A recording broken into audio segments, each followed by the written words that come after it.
आप सभी को मेरा प्यार भरा नमस्कार। पैडल अप के इस यूट्यूब चैनल पर आप सभी का स्वागत है। मैं उम्मीद करता हूँ आप सभी बढ़िया होंगे और आपकी तैयारी भी डे बाई डे बेहतरीन होती जा रही होगी। उसी तैयारी को और बेहतर करने के लिए आज का एक और प्रैक्टिस सेशन है। इस प्रैक्टिस सेशन में जैसे कि पिछले प्रैक्टिस सेशन में आपको पता है हमने साइंस पेडागोजी कवर की थी। कुछ उसके पीवाईक्यू क्वेश्चन जो पिछले एग्जाम्स में टीचिंग एग्जाम्स में आए हुए हैं वो उन्हीं को डिस्कस किया था और समझने की कोशिश करी थी कि एग्जामिनर किस तरीके से कॉन्सेप्ट को घुमा के हमसे पूछता है। कॉन्सेप्ट चेंज नहीं होते बट क्वेश्चनों को जो पूछने का तरीका है वो जब बदल दिया जाए तो कहीं ना कहीं वो कहीं आपके मन में कन्फ्यूजन क्रिएट करने लगता है। तो उसी कन्फ्यूजन को कम करने के लिए हमने इन पीवाई क्वेश्चन का एनालिसिस ये स्टार्ट किया है जिससे आपको आइडिया लग जाए कि किस तरीके से आप अप्लाइड वे क्वेश्चंस को अटेम्प्ट करेंगे एग्जाम्स में। तो ये पार्ट 2 आप कह सकते हैं साइंस पेडागोजी का। तो इसमें और कुछ क्वेश्चन डिस्कस करेंगे कि किस तरीके क्वेश्चन बाकी के एग्जाम्स में पूछे गए हैं। स्पेशली साइंस पेडागोजी से रिलेटेड ही ये क्लास है। और पिछली जो क्लास थी वो आपकी ईवीएस को कवर अप की गई थी, उसके पहले आपकी सीडीपी के जो इंपॉर्टेंट क्वेश्चन उनको कवर अप किया गया था। और ये सीरीज आगे कंटिन्यू चलती जाएगी जब तक आपके पीवाई के क्वेश्चन हैं बचे हुए हैं उनका एनालिसिस करना। और अगर आप इस प्रैक्टिस सेशंस की पीडीएफ चाहते हैं तो पेडल अब ऑफिशियल चैनल ज्वाइन कर सकते हैं, उस पर आफ्टर सेशन ये पीडीएफ मिल जाती है। और अगर आपका कोई डाउट या क्वेश्चन है तो पेडल अब ग्रुप पर आप हमसे डिस्कस कर सकते हैं। बिना देरी करे आज के सीधे क्वेश्चन की बात करते हैं कि which of the following methods can not be adopted to assess skills learner in science classroom.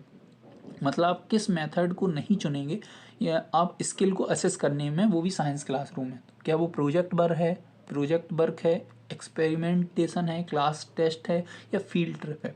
तो मेनली आप उस मेथड को बताइए जो आप अडॉप्ट नहीं करेंगे स्किल को कहीं ना कहीं बच्चे की स्किल को असेस करने के लिए। तो हम जो नहीं चुनेंगे वो है आपका क्लास टेस्ट। क्यों ऐसा क्लास टेस्ट को लिया गया है कि स्किल असेस करने के लिए हम इसे नहीं चुनेंगे, इसका रीज़न ये है कि प्रोजेक्ट जो वर्क है, एक्सपेरिमेंटेशन है और फील्ड ट्रिप है, ये कहीं ना कहीं बच्चे की थिंकिंग को एक आज़ादी देता है उसे हर डायरेक्शन में सोचने का। बट अगर आप क्लास टेस्ट के इन्वायरमेंट की बात करें तो वो जो भी क्लास टेस्ट है या इसे आप पेपर पेंसिल टेस्ट भी कह सकते हैं, ये रेस्ट्रिक्टेड इन्वायरमेंट में होता है जिससे कहीं ना कहीं बच्चे की जो थिंकिंग है वो सीमित दायरे में सिमट के रह जाती है। उसमें जो आप क्वेश्चन देंगे केवल बच्चा उन्हीं के दायरे में सोच सकता है, ना कि उसे ब्रॉड वे में। तो स्किल असेस करने के लिए जो टेस्ट हम यूज़ या जो मेथड हम यूज़ नहीं करेंगे वो है आपका क्लास टेस्ट। अगला क्वेश्चन देखते हैं कि Shyam informs his teacher in an online class that he was asked by his father to provide food to the neighbour poor children during the COVID lockdown. This behaviour of Shyam will be recorded in which of the following tools to assess the co scholastic aspect. मतलब श्याम नाम का एक अगर आपकी कक्षा में बच्चा है या ऑनलाइन मोड के थ्रू या ऑफलाइन मोड के थ्रू आपको ये बताता है कि उसने अपने पिता के कहने से उन बच्चों की मदद की अपने पड़ोस में जो कहीं ना कहीं गरीब थे। और स्पेशली ये जो सिचुएशन हैपन हुई है वो लॉकडाउन के टाइम पे हुई है, जैसा कि लॉकडाउन से तो हम सभी परिचित हैं। तो इस तरीके के बिहेवियर को श्याम के आप किस चीज़ में रिकॉर्ड करेंगे, किस टूल की मदद लेंगे, क्योंकि ये स्कॉलिस्टिक में ना आकर आपका कोई स्कॉलिस्टिक एस्पेक्ट है बच्चे का, तो किस में आप रिकॉर्ड करेंगे, रेटिंग स्केल में, पोर्टफोलियो में, ऑब्जर्वेशन शेड्यूल में, एनेक्डोटल रिकॉर्ड में।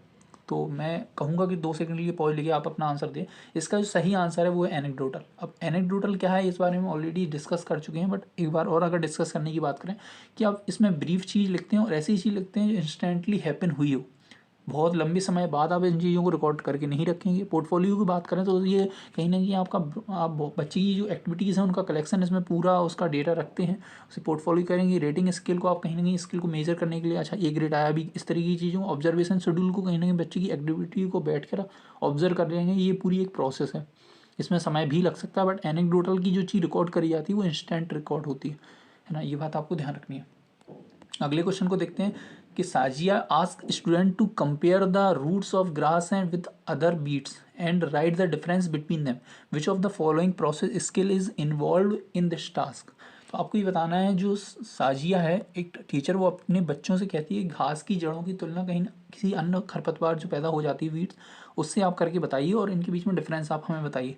तो कौन सी प्रोसेस स्किल उसके अंदर बच्चों के अंदर लाने का वो प्रयास कर रही है, या ऑब्जर्विंग है, क्लासिफिकेशन है, इंटरफेरेंस है, या प्रिडिक्टिबिलिटी है। तो जो वो कर रही है पहली क्या है आपको देखना है, 2 चीज़ों का कंपैरिजन कर रही है और उनमें डिफरेंस पता करने को कह रही है। तो डिफरेंस पता करना मतलब क्लासीफाई करना कि अच्छा ये ग्रास है और ये कहीं ना कहीं बीट्स है, इसकी जड़ें ऐसी होती हैं और इसकी जड़ें ऐसी होती हैं। तो ये जो स्किल प्रोसेस स्किल बच्चों के अंदर आएगी वो है क्लासिफिकेशन, ये है क्लासीफाइंग की।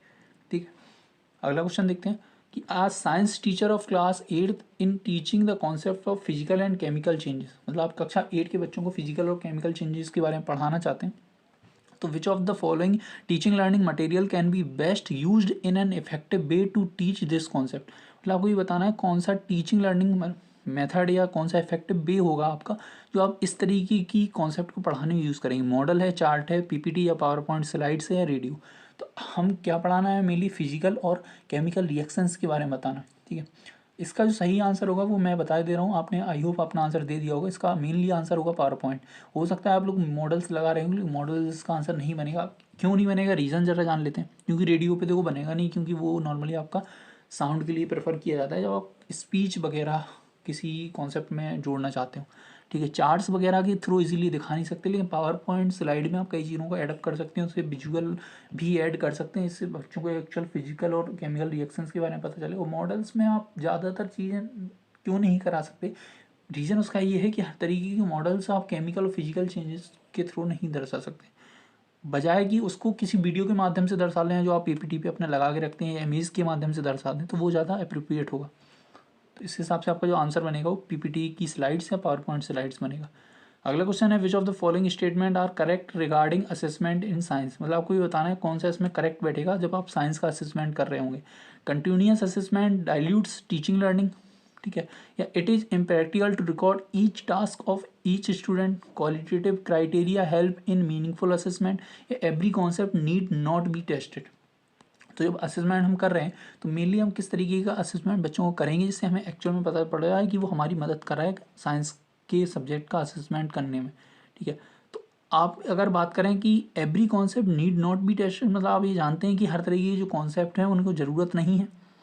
तो ऐसा नहीं है कि हम ये सोच के नहीं बैठे कि हर तरीके के कॉन्सेप्ट को टेस्ट करने की, असेस करने की ज़रूरत नहीं है। बिल्कुल है, क्यों नहीं है। Continuous assessment dilutes teaching learning, तो क्या कंटिन्यूस जो असेसमेंट है वो डाइल्यूट करता है आपकी टीचिंग लर्निंग प्रोसेस को, ये बात भी गलत है। तो हमारा जो सही आंसर बनेगा बी एंड सी बनेगा, क्योंकि इट इज़ इम्प्रैक्टिकल है ईच टास्क, हर बच्चे का हर एक टास्क को असेस करने का। ये मैं अब पिछले जो लेंदी क्वेश्चन था उसमें पूरी एक आपको स्टोरी लिखी गई थी, उसमें भी ये बताया था कि वो इम्प्रैक्टिकल वे है आपका, तो इसमें भी हुआ होगा। और qualitative criteria help in meaningful assessment, जो क्वालिटेटिव क्राइटेरिया हैं, अब क्वालिटेटिव क्या है और क्वांटिटेटिव क्या है ये आपको हमें बताना है। बट जो क्वालिटेटिव है, गुणात्मक क्राइटेरिया हैं, वो मीनिंगफुल असेसमेंट करने में हमारी मदद करते हैं। तो ये दोनों आपके सही बैठेंगे।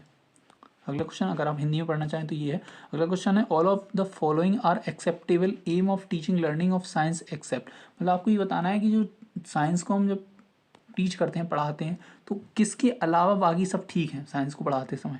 टू डेवलप साइंटिफिक टेम्पर, मतलब हाँ साइंस पढ़ाते समय हम बच्चों के अंदर साइंटिफिक टेम्पर डेवलप करना चाहते हैं, बात सही। टू डेवलप ओपन माइंडेडनेस, बिल्कुल सही है, क्योंकि अगर साइंस में आपका एक ओपन माइंडेडनेस नहीं रहेगी तो वो थोड़ा दिक्कत का विषय आ जाएगा, क्योंकि साइंस क्या है, एक्सपेरिमेंट करके आप देखते हैं चीज़ों को और हर एंगल से सोचने का प्रयास करते हैं। To encourage value, to promote research, तो रिसर्च प्रमोट करते हैं, ओपन माइंडेड डेवलप करने का हमारा प्रयास होता है। साइंटिफिक टेम्पर हम डेवलप करना चाहते हैं, लेकिन वैल्यू इनकलकेट करने का साइंस के थ्रू मेनली ये ऑब्जेक्टिव हमारा नहीं होता है। तो हमारा जो सही आंसर होगा वो होगा ऑप्शन नंबर 3। सोशल के थ्रू आप वैल्यू बच्चे में डाल सकते हैं, इनकलकेट कर सकते हैं, बट साइंस के थ्रू वैल्यू पढ़ाने का आपका कोई मेन मोटिव नहीं होता है। यहाँ आप रिसर्च को, ओपन माइंडेडनेस को या साइंटिफिक टेम्पर को डेवलप करने की बात करते हैं। अगला क्वेश्चन है in order for pre service teachers to know his और her values, personality, interest and aptitude they will use. मतलब जब टीचरों की ट्रेनिंग होती है प्री सर्विस के दौरान, तो वो कहीं ना कहीं अपनी वैल्यूज़ को, पर्सनालिटी को या अपनी रुचि को, एप्टीट्यूड को जांचना चाहते हैं। वो किस प्रकार के असेसमेंट टूल का यूज़ करेंगे, फॉर्मेटिव का, सबमिटिव का, सेल्फ असेसमेंट का, फॉर्मेटिव और सबमिटिव दोनों का।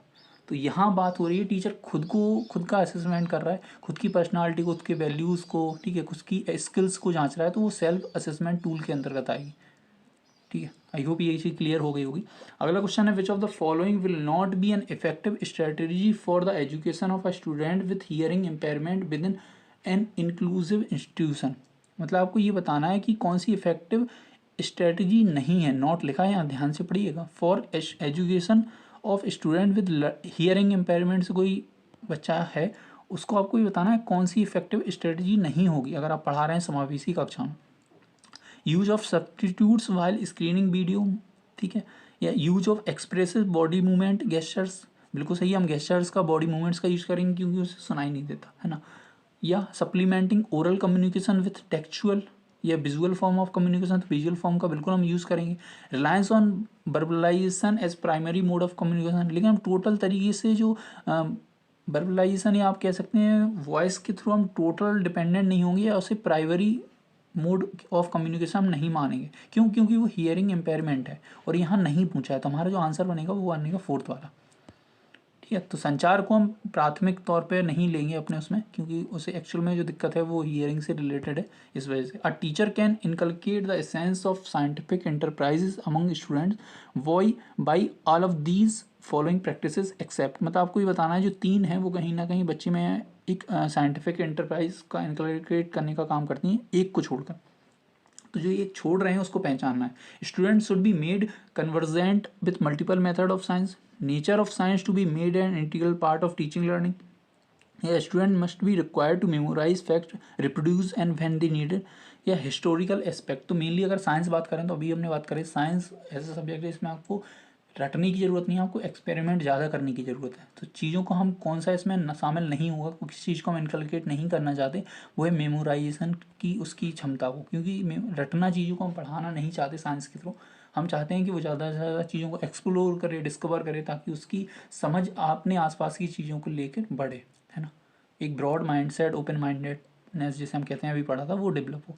अगला क्वेश्चन है, there was a need for transportation in ancient times and to fulfil that human use their innovation to invent wheel to make transportation easy. मतलब पहले के ज़माने में आपको यह जब ज़रूरत पड़ी एक जगह से दूसरी जगह जाने की, तो हमने क्या करा, हमने पहिए का आविष्कार किया। तो इस चीज़ को आप पढ़ा रहे हैं तो आप बच्चे को क्या समझाना आता है, साइंस की किस तरीके की नेचर को आप बताना चाहते हैं, कि साइंटिफिक नॉलेज जो है वो लॉन्ग लास्टिंग है बट टेंटेटिव नहीं है। The acceptance of scientific knowledge is straight forward, मतलब जो साइंटिफिक नॉलेज है वो स्ट्रेट फॉरवर्ड है। या development of scientific knowledge involves imagination and creativity, के जो साइंस की जो नॉलेज है वो कहीं ना कहीं डिपेंड करती है, जिसमें शामिल है आपका इमेजिनेशन पावर, ठीक है, और साथ ही साथ क्रिएटिविटी। या साइंटिफिक जो थ्योरीज हैं वो वंस एस्टेब्लिश रिमेन एब्सोल्यूट, मतलब एक बार अगर वो स्थापित हो गई तो वो परमानेंट हमेशा के लिए रहती हैं। तो इसके थ्रू अगर हम व्हील की इन्वेंशन को बच्चों को समझाना चाहते हैं तो इसमें शामिल है आपकी इमेजिनेशन की, कैसे हमने अपनी प्रॉब्लम के थ्रू सॉल्यूशन को इमेजिन किया और फिर एक व्हील का निर्माण किया, पहिए का निर्माण किया, जो क्रिएटिविटी के अंतर्गत आता है। तो जो सही आंसर होगा वो ऑप्शन नंबर 3। अगला क्वेश्चन देखते हैं कि Nitya science teacher wants her learners to explore outer space और सोलर सिस्टम, मतलब नित्या अपने बच्चों को कहीं ना कहीं ये सिखाना चाहती है कि वो कैसे आउटर स्पेस और सोलर सिस्टम को एक्सप्लोर करेंगे। The best possible teaching learning material Nitya can use to make learners comprehend the concept is, मतलब नित्या जो है टीचर किस तरीके की चीज़ का वो उपयोग करे इस तरीके के कॉन्सेप्ट को बच्चों को समझाने के लिए।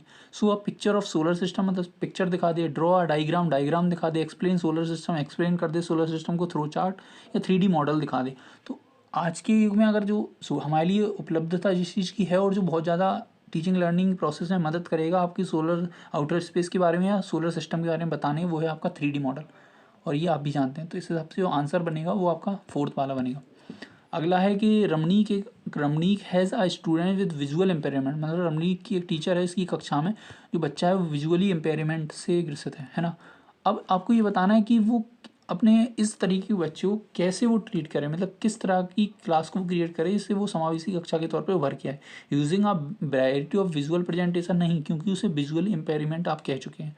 Provide lot of print books नहीं, प्रिंट बुक्स भी क्यों आएगी जब विजुअली इम्पेयरमेंट है वो।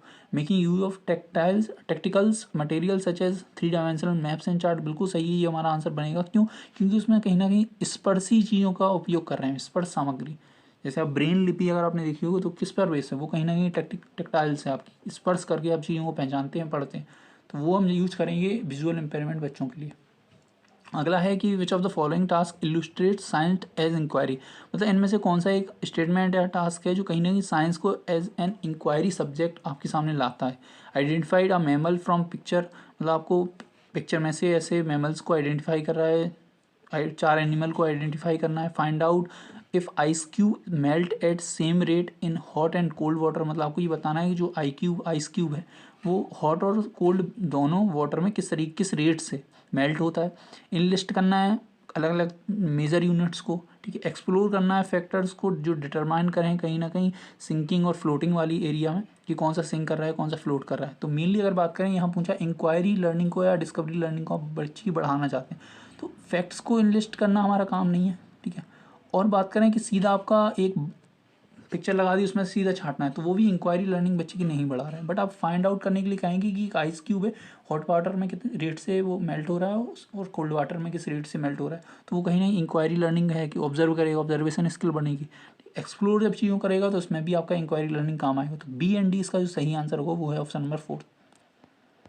अगला क्वेश्चन है, teacher introduce the topic of cyclone in class by asking the following question without mentioning the topic to be taught. मतलब एक क्लास में जो टीचर है वो साइक्लोन पढ़ाना चाहता है और टॉपिक को इंट्रोड्यूस करता है, बट उसका नाम नहीं बताता कि टॉपिक का क्या नाम है।